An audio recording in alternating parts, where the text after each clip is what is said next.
Adoption can be made harder if you're not making the right decision. And the right decision is finding a partner that you feel comfortable with and can trust throughout the entire process. These partners can be your social worker that is creating your home study and making you an approved family. This could be your adoption profile expert that is helping you understand the story of your family and how to communicate that in a clear way that makes an emotional connection with an expectant family. Or it can even be your agency or your attorney. If you do not have a good relationship with these individuals, your adoption journey will be more difficult, very unnecessarily. Today, we're having a conversation with Amy. Amy is a social worker who has 26 years of experience in helping hopeful adoptive families become home study approved. She's going to share real stories from her experience that have prevented families from becoming approved, and also share with us some tips that have helped other families be more successful in the process. Let's welcome Amy to the show. Amy, thank you so much for being willing to join us today. Thank you so much for having me. It's great to have this kind of a resource out in the open for families who are interested in adoption. Thank you. I really think so too. It's one of those things that I wish I'd had it when I was going through the adoption journey, and that's often my North Star in the types of things that I try to provide for our community. But before we jump into all things adoption in Connecticut, I'd love for the audience to get to know you just a little bit better. Get to know me. Okay, so my name is Amy Zajac. I have an MSW, Master's of Social Work, from Fordham University. I also attended Sacred Heart University for my bachelor's degree. I have an LMSW, which I just recently obtained. And I have been working in the field of adoption for 26 years now. Shockingly, I'm that old. I know the feeling. And the entire time I've been working with Catholic Charities of Fairfield County in Bridgeport, Connecticut. So it's basically I've been there throughout my career. I raised my children through that time and helped a lot of wonderful families adopt children, and also helped some pregnant women in need of assistance find their path through their journey. Just so you know, in the state of Connecticut, you don't need a license. You don't need an LCSW to conduct adoption caseworker, as long as you have an appropriate supervisor. So basically, I never got my LCSW. I just kind of kept doing what I was doing and got more and more informed about the field as I went through the journey. That's amazing. And thank you for helping our community in that way. And I know it takes a special calling to be a social worker specializing in adoption, because it is such a complex topic and requires such delicate hands and specialty in order to really serve our community the best. It does. When I first started, I was trained by a woman named Estelle LaChance, who has done, prior to her passing, she had worked with Catholic Charities since the 50s. And even when she retired, she worked part-time. And you'll come across people everywhere who said, Estelle did my home study. Estelle placed me. One of our former mayors in Bridgeport, Connecticut was assisted by her. She was amazing and taught me everything I needed to know, particularly the fact that mistakes happen. It's paperwork and you can redo that at any time. But the one thing I want to reflect on is, during my tenure, we had the Connecticut Council on Adoption Services here in the state. That was basically a group of professionals who were working in the field of adoption. And we would get together regularly for conferences and meetings and luncheons to discuss our practice. But over the years, as I've continued, slowly that group has dwindled. So it's very hard to find professionals who are versed in adoption. It really is. Not just at the state level, but as well as the nonprofit practice. Yeah. It really is. It is one of those, what I often kind of refer to as the hidden gems in the adoption world. I'll oftentimes have clients come to me that I'm working on their profile for them, or they're kind of helping them get their footing into the adoption world. What do I need to do first? Where do I go? And they're oftentimes think I've got to default to this idea of self-matching if my budget is not one that is going to meet, one of those national agencies. And I'm like, but don't forget about these nonprofit agencies, that they are really there to provide the support services that you need in the adoption journey. Yes, and we're dwindling as well. We say we're a dying breed. Catholic Charities is stationed throughout the state of Connecticut. We have a Catholic Charities in Norwich, the Archdiocese of Hartford, as well as our agency in Fairfield County. And we are the last man standing when it comes to adoption. The other two agencies closed their doors because they just couldn't sustain it. It's very hard to sustain. We are not eligible for private grants. They don't come across our table simply because we're not a state agency. We're a nonprofit. We're a Catholic organization, even though we serve all. So, agencies have made some tough decisions about how they work, particularly because it's gotten increasingly difficult with agencies from outside the state coming into the state to do their work. So it's changed drastically over the years since I started 26 years ago. Yeah, for sure. You touched on something there that I do think is really important for our audience to understand is who all you do work with. Yeah. So Catholic Charities has a motto that we serve all. Yes, we are guided by the Catholic Church, but I've worked with couples and singles of all faiths, including birth parents. So in fact, one of our soup kitchens down in Norwalk has a very big Jewish population that regularly helps them out. And in fact, comes up and serves lunch every Christmas Day because the Catholics are with their families and at church and whatnot. And so this Jewish contingency provides lunch for the guests. It's really great. You get to really meet people from a variety of walks of life doing this work and with different needs and perspectives. Yeah, that is phenomenal. All right. So let's talk a little bit more about adoption in Connecticut. Can you give us kind of an overview of the process, maybe from the perspective of someone who's just starting the adoption journey? Yeah. So first and foremost, I think everyone should understand there are no federal laws regulating adoption. And that's what makes it difficult because every state's different. And it gets complicated. I always tell people, when you're thinking of population in terms of availability of children or families, think of and picture the map of the United States. And if you think of a state like Connecticut, which we're not big at all, I mean, Rhode Island's smaller than us, but we're not big at all. And then you think of Texas and how big Texas is, it varies greatly. So not only do you have to deal with the size of your population, you have to deal with the logistics. I used to do an adoption 101 training for medical professionals, and we used to talk about then and now. And then was back, 50s, 60s, 70s, early 80s, and adoption was thriving.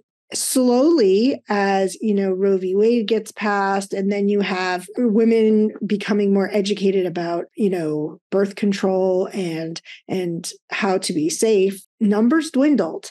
Numbers have dwindled drastically since that time. I'm not saying oh my gosh, it's bleak and don't even think about it. What I'm saying is when there's a will, there's a way. That's right. And there's a variety of options. You just have to be open and flexible. And also you have to be educated. And if you're a couple, you have to be on the same page. That's very important. But what I will say first and foremost, I always tell people it is an extremely personal process. Extremely.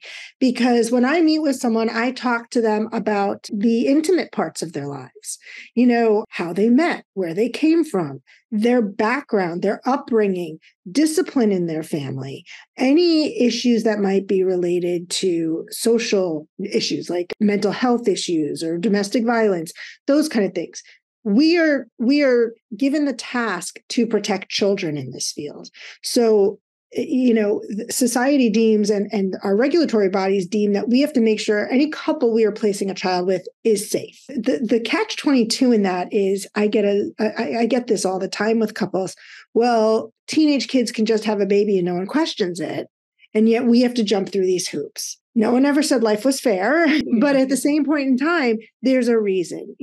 Children who are coming into being adopted have, in essence, already experienced the loss of their biological family. And when we talk about them moving forward, we want to make sure they are in a safe, secure, and stable family so that they don't have to experience that loss again.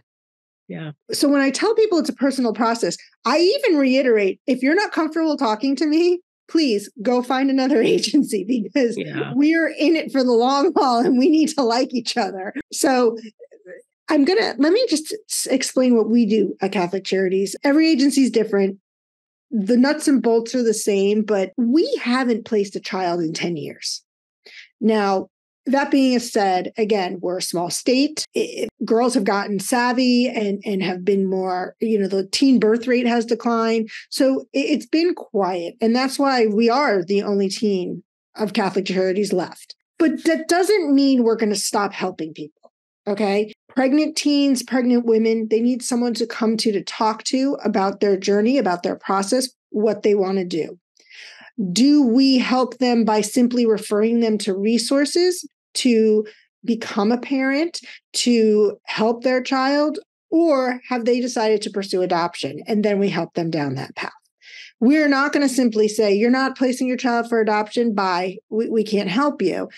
We've realized that there's so many facets to being a parent, and someone who's unprepared needs help because most of the time they're in panic mode.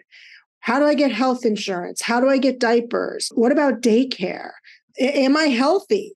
So we talk about all those things and we make necessary referrals. On the flip side, when you have an adoptive couple, I always say, first and foremost, decide what you're going to do, how you're going to do it, and with who. And that's where we start. So if someone is already working with the Department of Children and Families in the state system, we can't help them. They have their guidelines and rules, and those must be followed. If someone's working for a domestic adoption with an agency out of state, both state requirements have to be met. So we need to interact with that agency ahead of time to ensure that. Same thing with international adoption. But on top of that, international adoption has a lot of protocols related to federal policy, as well as state policy, as well as the country's policy. So you can't just start and say, I want to do a home study and just do a home study. You have to know specifically what you need that home study to look like. Yeah, because you're right. You don't want to invest in creating or getting approved. Yeah, and then exactly, you invest time, effort, and money into a home study. And especially for clients, I worry about the money piece of it. And you don't want to get to a point and say, well, now we have to start all over. Yeah. And it's going to cost you this much more. And it's going to cost you this more days off of work. You want to be on the right path with a plan. And that's the most important part of it. I will say this, we used to be Hague accredited, and Hague accreditation is the accreditation you're required to facilitate international adoptions. We were one of the first agencies that became Hague accredited, like one of the first 18. But over time, as international adoptions declined and most of our clients weren't interested in that, we realized since we weren't placing children, we didn't need that accreditation to simply work for other agencies providing those home studies. Again, we don't believe in reinventing the wheel. If there's something we can do in a collaborative effort, we're going to do that. And the bottom line is we're helping another agency bring a child into a family within our state. Yeah, that totally makes sense. And if those that are, listening or watching this out there and they're like, okay, definitely the first step is for me to decide what type of adoption. If you need help doing that, I have a quiz that helps walk you through that. A few questions, myadoptioncoach.com/quiz. It's free. It's super easy. And then it'll give you the next step of areas and topics that you need to be really researching a bit more so that you're ready to go and call someone like Amy to start your home study process. So once they've decided which type of which type of adoption is right for them, then they should call you and get started on the process. Yes. But let me explain. I'm going to jump back to what you just said, because you made a very good point. Educating yourself is key. You're not going to know what you're getting into unless you research and you educate yourself. And I'm not saying simply Google, because there's pros and cons of that, but find someone who can give you that adoption 101 talk. I do it daily. I get people calling, they're saying, well, we're not sure what we want to do or how to do it because we don't understand. And I take the time to explain that. And you really want to make sure that as you're going down the path, okay, Are you comfortable with domestic adoption? Are you comfortable with domestic adoption when a child, at least in the state of Connecticut, turns 18, that child can search for their birth parents or their birth parents can search for them? Race comes into play. Are you willing to go outside of your own personal race and adopt a child? And what does that make your family look like then? And is everybody in the family on board for that? And then international adoption, you can simply call an international adoption agency and find out what countries they have. And they'll say, well, you should do this. Well, you shouldn't do anything you are not comfortable with. And if you're not comfortable going to South America to adopt a child, or to India, or to say Korea, then that's not your path. You have to realize that if it's not okay for you, in the end, the most important thing to remember, it's not okay for the child you are adopting. And you avoid serious issues by making sure that your head's on straight with what you can accept and what you cannot accept, including special needs, including gender. All of those things come into play. So once someone, as we were saying, makes that decision and contacts an agency like Catholic Charities, you're going to start the application process. And the application process is what leads to the home study process. And every state's different. We don't make it easy, but every state's different. So every state has different requirements that have to be met. I can tell you, when we send out an application packet, we're asking them to put together a package of documents that verify who they are. It runs the gamut. And I have a list of like 26 things, but just to be brief, I will say it includes reference checks from neighbors, friends. It includes medical reports to make sure they're healthy and don't have any conditions that would deter them from parenting. It includes background checks for the safety of the child. It includes home requirements. Does your home meet the requirements? Do you need any future inspections on, say, a pool or a third floor, the attic that was converted into a living space? We also ask for marriage certificates to verify marriage if that's appropriate. If there was a prior divorce, we check on that to make sure there was no outrageous reason why that person might not have access to children from a prior marriage. So we really go through these list of documents for validity and verification. It's kind of funny. We were having this talk the other day about how, why is it so important to validate who someone is? Mm-hmm. And I had a colleague who said, well, look what's going on in Congress right now with George Santos. And not to get political here, but he wasn't verified. So they're coming up with a lot of things that aren't true. In the case of a child, we cannot have that. Yeah. Our goal is to protect the child. Yeah. So once the application packet is complete and with us, we then proceed to the interview process. And I'm a lot different than a lot of social workers. I try to make the interview process fun. I do get into it. And, I have a section of guidelines that I follow. I have a series of meetings that I conduct. First, I meet with the couple together and I get to know them as a couple. If they are a couple, if it's a single person, that part gets left out. But, with couples, I ask a ton of funny questions too, not just, how did you meet? How did you get married? Did your family approve? I do ask those things, but then I ask about their relationship and I ask some questions that are like, what is your spouse's most annoying habit? That one is the best. I had a woman once tell me she gets annoyed when her husband vacuums, and I couldn't understand that. She said, you just don't understand. He vacuums while I'm watching TV. So he's going back and forth in front of me. But you get the idea. I ask those kind of questions to invoke a little bit of the humor in the process because it's daunting. And for a lot of people, it's scary and they're revealing their personal selves. I talk about how they met, their views on parenting together as a couple. And then when I meet with them separately, I talk about parenting from their perspective as a child being parented by their own parents. So how were you raised? How were you disciplined? Do you agree with what your parents did? Is there anything you would do different? we get in depth and that, we get right down to the nitty gritty. We talk about personal time. What do you do together as a couple? What do you do separately? What do you want to do as a family? And that's very important. What are your childcare plans? Do you need daycare or do you have family that's going to watch this child? And throughout the process, educating is happening. We're talking about adoption. I am talking to them about, what type of child they're looking to adopt. How do they feel about adopting a child who's not born to them? Have they dealt with their infertility issues? Interestingly, the state of Connecticut has a rule that you cannot adopt within the year of a child passing. So say a couple loses a child, the state will not allow them to adopt within that year because they want the grieving process to occur. Because if it doesn't, there's unresolved issues. Yeah. So we talk about a lot of different things. I talk with a lot of couples about their infertility, if that's why they've come to me, how they dealt with that, what it was like for them.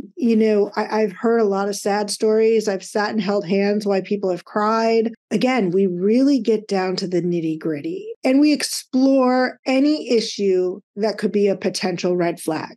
If I'm seeing a couple that might not be on the same page, maybe one's just along for the ride, so to speak, that gets addressed. You have to address that. The home study interview process is a series of 4 meetings, like I said. I interview the couple, I interview them each individually, and then I go out to visit the home and make sure the home's safe. I've been in homes that are, fully lived in, well set up, and then I've entered into homes and I'm like, how you've been here 7 years and you haven't unpacked? That's not going to work. We look at the state of Connecticut's requirements for safety. And we go through that checklist and we make sure there's no peeling paint. We make sure, the well water is safe. We make sure that they have access to fire, police, medical, everything that's related to the home and its safety, including a pool. The big thing now is pools. If you have a pool, that pool has to be safe. If they have a pet, is the pet safe to be around children? Yeah. So it's the little things that matter. However, I fully respect that for an adoptive couple or a prospective adoptive couple, it can be quite daunting and at times feel intrusive. Yeah, for sure. That is something I often get feedback on from our community. It's just like, why? As you said earlier, why do I have to go through this? And so to me, that's why it's important just to be prepared. So when you're feeling that why, sometimes, not always, it's in a deeper rooted, reason. Maybe you're feeling a little bit insecure about what's to come, or would you get approved and those types of things. So understanding what's to come to, hearing the questions that you ask, right. And hearing the inspection checklist that you go through in your home and knowing that you can ask those questions ahead of time to your social worker and say, what are you going to be looking for when you come? Can you give me the list so that I can make sure that we're prepared? Can we talk about what types of topics my husband and I need to talk about and prepare for before our conversation? I give them a questionnaire ahead of time. Great. I give each party separate questionnaires. One is a personal information sheet. So that includes just the logistics of who they are. The second one is an adoption specific questionnaire. And it's about, the intricacies. It's about, what is your experience with children? How long have you been thinking about having a child? What was it like being a child? And I ask a lot of different questions that way first in the application process, because it seems to make them more comfortable with the interview process. Yeah. I will say this. I did have a couple once. Nice young couple. I was going out to do their home visit, and the day before the wife calls and she's like, what is this all about? What are you going to do? And I said, I'm going to tour your home. You're going to give me a tour of your home and I'm going to check to make sure it's safe. She goes, are you going to be looking in my closets and our cabinets, our kitchen cabinets? And I was like, well, yes, but not for the reasons you think. I look in closets to make sure, are there any guns? Guns a big issue. Families are allowed to have guns in the state of Connecticut, but they have to be secured, locked up, permit, everything. But so I have to look for these things. If someone has a hunting rifle out, that's an automatic, no go. But this woman's husband was so worried about the home visit. he was telling her he had to organize the kitchen cabinets and pantry. And I said to her, I said, what? And she said, he wants to organize all of our closets this weekend, all of our, I said, listen, I said, we could have a little fun with this and have him alphabetize the canned goods because I think he'll get a kick out of it. I said, but honestly, for your benefit, I'm not doing a white glove test, so to speak. Right. I'm not, if you have a little bit of dust, you don't get to do your cleaning until the weekend because you work, that's fine. But I'm looking for the big picture things, is the house really unlivable? And I have to tell you, you'd be surprised. I have gone to 2 houses where and that's 2 houses in 26 years where we had to go back and say, this needs to change, or we can't approve you. One of the biggest reasons people have a hard time is rooms, the allotment and placement of rooms. I've had people who live in apartments want to adopt, which is fine. You can adopt if you live in an apartment, but that child needs to have their own bedroom. Yeah. And it can't be a place, a common area. It can't be a living room. It can't be an alcove. It has to be a bedroom with a door. Yeah. Or placing children, children under the age of 2 on the same level as the parents. Well, I've had some instances where the parents were on a different level than the child, and they had to move rooms around. They literally had to move all their rooms around. So those are the kind of things that come up versus anything that your viewers might be thinking. Yeah. Those are some really good stories around what could prevent you from getting approved. I love let's alphabetize the canned goods. I might have been tempted to use that to my favor of what are those honeydew projects that I like honey done? Well, it's funny because when I got there, I did say to him, because this guy, he was a funny guy. I did say, did you alphabetize your canned goods? I need to check on that. And he looked at me and his face just went stone cold. I said, I'm kidding with you. And he goes, oh, thank God, because I wanted to do it and she wouldn't let me. That's funny. I know when we were going through our own process, I used I didn't know any better. Right. And so I was completely flipped out and I went through and I purge, massive purge in our entire house. My husband came home from work one day and he looked around the house and he said, they're going to think we don't live here anymore. Yeah. The hardest thing that I always have to address, and it's really hard, is when I go into a house and a nursery is set up and they don't have other children. So there's no reason for a nursery to set up, but they're preparing for a child that will come into their home. And my concern with that is, even people who get pregnant don't set up that nursery till that 3rd trimester. Yeah. With adoption, it's a long journey. And to have that room sitting there every day looking at it, you're playing mind games with yourself. Yeah. And the time will come for that. That's okay. Right. It will come. But you need to plan for a specific child. And it's not, just the nursery. It's this child's room. And if it's a boy, what do you want it to look like? If it's a girl, what do you want it to look like? What if by chance you get twins? I always say to people, don't do that. Don't do that to yourself.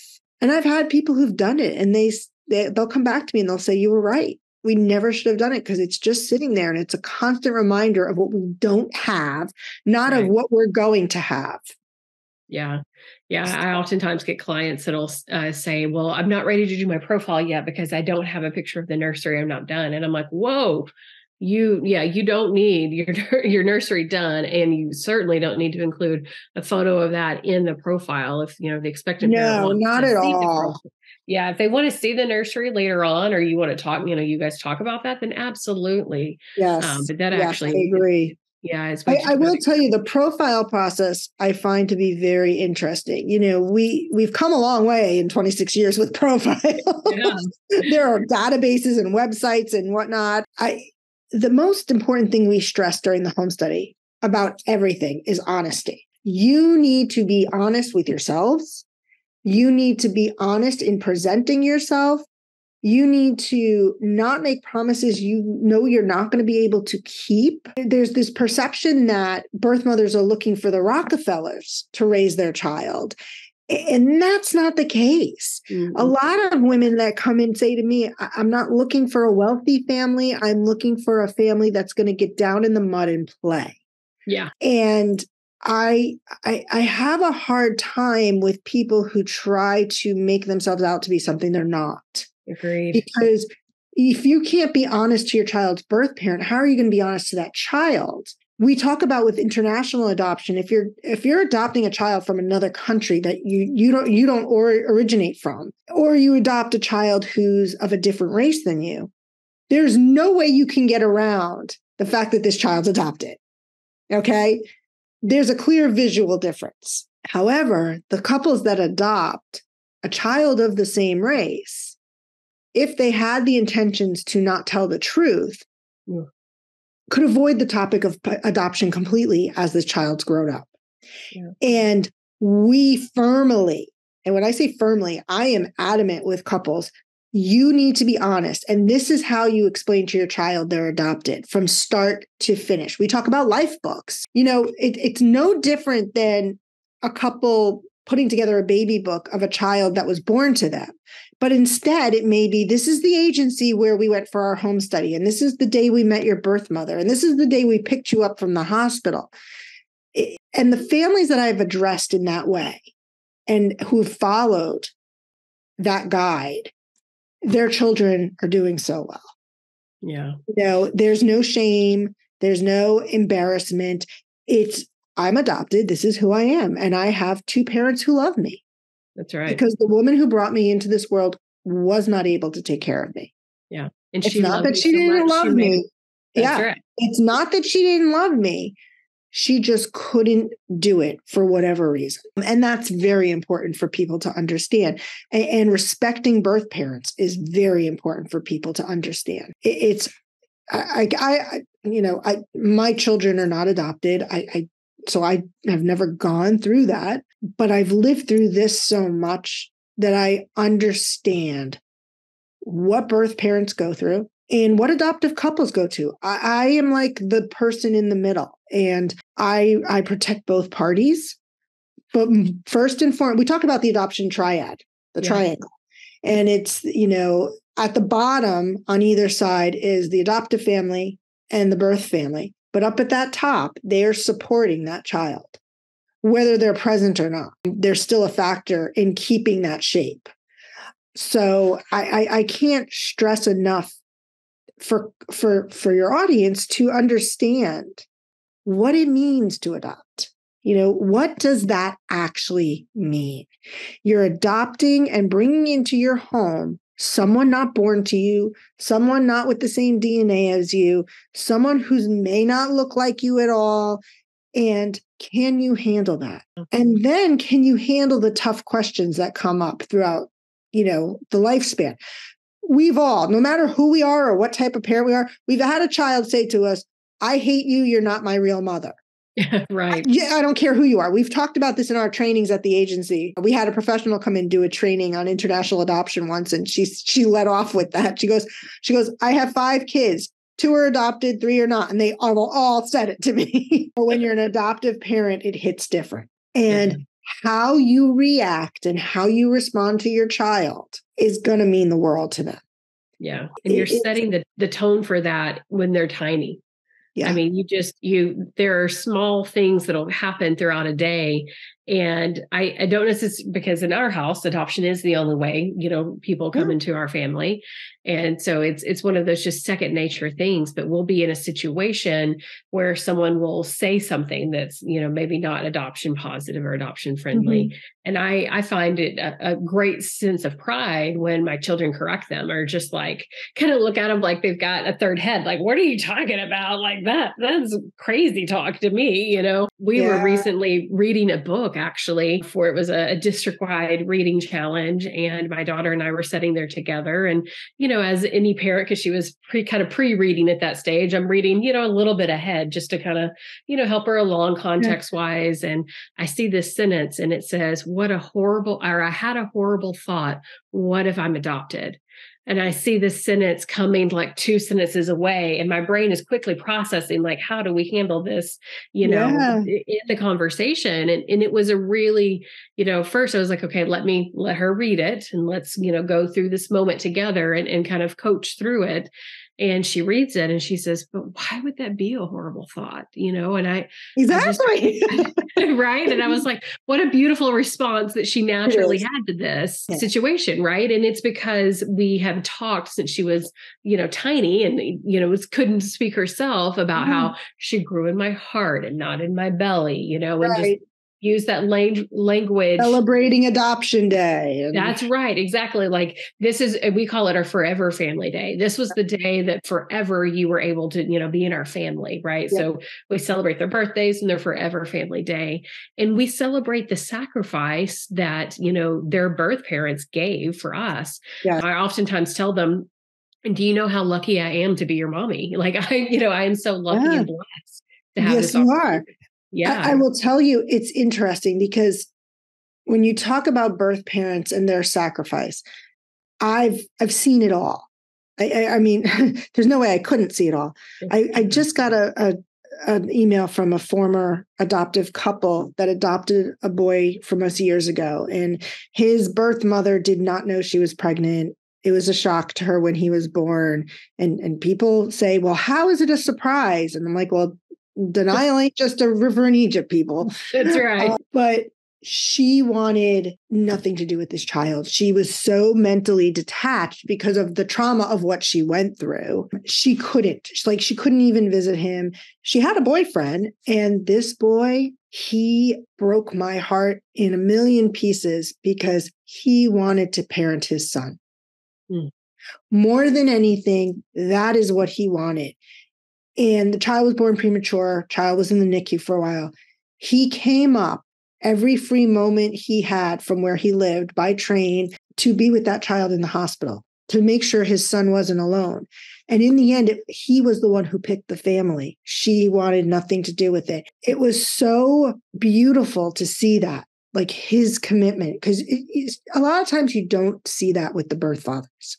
Yeah. He was so invested in his son that when we had the horrible incident at Sandy Hook Elementary School here in Connecticut, he called me to make sure his son was not in that school. Wow. And he was the only one who called. I mean, we've placed thousands of kids. That year we may have placed 4 or 5 because it was a busy year. And he was the one who called and, told me about his life and how he was doing and how he understands, he couldn't see it then, but he now knows that he did the right thing, placing his son. But we have to respect birth parents. We have to. It's like you said, they provide a gift, and they provide a gift to someone who is in need, someone who wants something so bad that they ache. Mm-hmm. And without a birth parent, it would never happen. Yeah. It's over the years, I've seen some amazing things. I've seen some things that I know fate has a way of playing into it. Kids who have the same birthday as a grandparent, or there's this cosmic thing that goes on. But again, most importantly, you have to be educated. You have to be prepared. I can't stress this enough. If you're looking to adopt outside of your race, you need to be comfortable with that, and not just comfortable with the fact that this child is coming into your small little house, but how's the extended family going to react? I've had this conversation with my husband. It's like, I don't know if it would work in our family, when you think of the older generation. Yeah. But I had a couple once that we did not place a child with, even though the birth parents chose them. It was a biracial situation. The child was half African American, half Caucasian. And this was a Caucasian couple. And the birth parents chose this family. And when the child was born and we were talking about placement, the adoptive parents started asking to me about skin tone. Is he light? Is he dark? Do they think his color is going to change? And it was such a red flag. We actually had to have a team meeting about how to handle it. And at that time, I wasn't in charge, but the family was told that, they kind of were given a serious talkings to about how the agency would only be placing a Caucasian child with them going forward. Children aren't paint chips. Right. They're not paint chips. It's not like you can pick and choose if you're adopting a child that's of a different race or biracial. You can't pick and choose how they're going to look as they grow up. So either you've looked at the big picture and you're comfortable with all of it, right, or it's not right for you because it's not right for that child. That's right. And that's ultimately what matters the most, is what's right for that child. It really does. And I know you sit here and it's not that we're calling adoptive couples selfish in wanting a child and wanting a child so bad and they'll do anything to get a child. We're talking about a human being, a baby, someone who needs to be taught throughout the lifespan about how to navigate this world. Yeah. And it's not an easy world for anyone to navigate, but a child who's adopted might have an additional layer to that, like an onion, an additional layer to peel off simply because of their origin and how comfortable they feel with that origin. Yeah. I have many friends who have either adopted or are adopted. And I've had some pretty frank conversations about what's it like, their intentions with their, how do you feel about meeting your birth parents? They're split. I mean, I talk about personal issue. That's a huge personal issue. But all of them talk about the feeling of being loved by their adoptive parents, who are simply their parents. Yeah. An adoptee doesn't go around saying, my adoptive mom. No, right. My mom. Like, you don't. The only time you ever come across questions regarding that is if, again, like we used to have a China adoption program, and we did a lot of educating around that program to make sure people were ready to bring a child from Asia into their home. And because there's no hiding it. Yeah. And I've had some of the kids, I traveled once with a family, a group of families to go pick up their kids. And I still see those kids. They're about 23 years old now. And, they've told me stories about how kids have been like, oh, is that your adoptive mom? And they'll be like, no, that's my mom. Like, my mom. I also have a funny story. We used to have a colleague of mine come in and do the training, and we called it transracial adoption training. At the time, before it was even required, like before the Hague required it, we were doing it. And she would come in and talk about her family because she did adopt from Korea a few times, but she also had a biological child in the mix of it all. And her one son that she adopted from Korea, she remembers being apprehensive with him just because people would ask stupid questions in front of him, and people would ask her inappropriate questions and she felt like she was constantly policing people. Yeah. And one day she talked vividly about this one experience. She was at the library for story time with her son. It was a rainy day, and he had on his little yellow raincoat and he had on his water boots, and they were in an elevator with a woman, an elderly woman, who kept looking at him and kept looking at his feet. And finally, she turned to the woman. She goes, I put his shoes on, because she was anticipating a comment of some sort. The woman goes, that's lovely, but you put them on the wrong feet. And she said, from that moment forward, I realized that someone could be looking at my child for a different reason other than the fact that he doesn't look like me. Yeah. Really great story.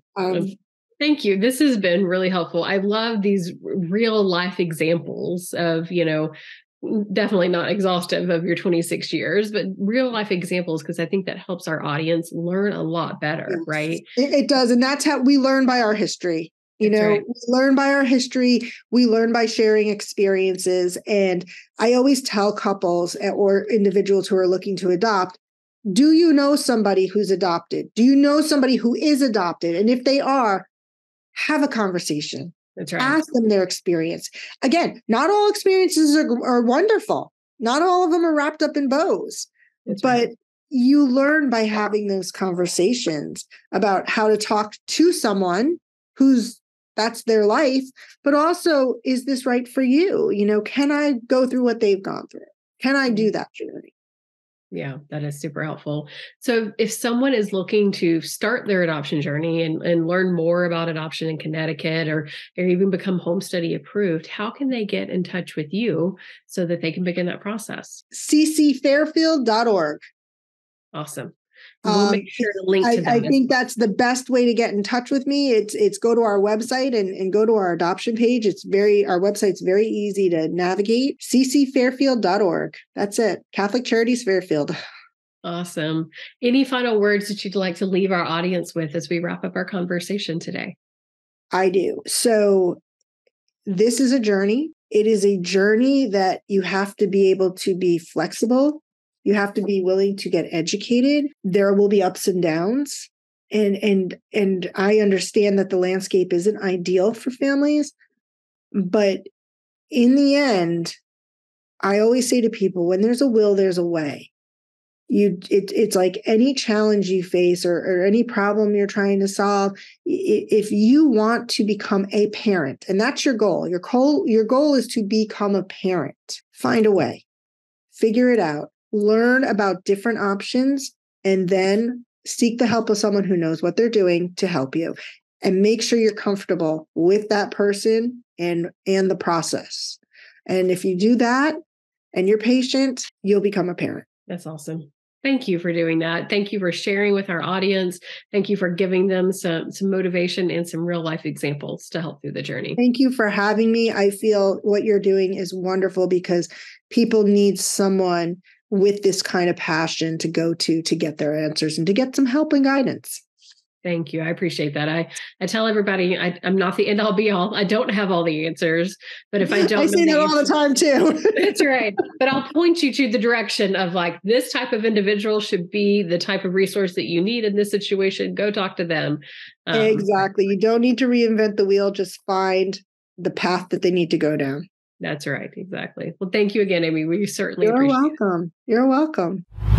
I was so thankful for Amy's approach in our conversation today.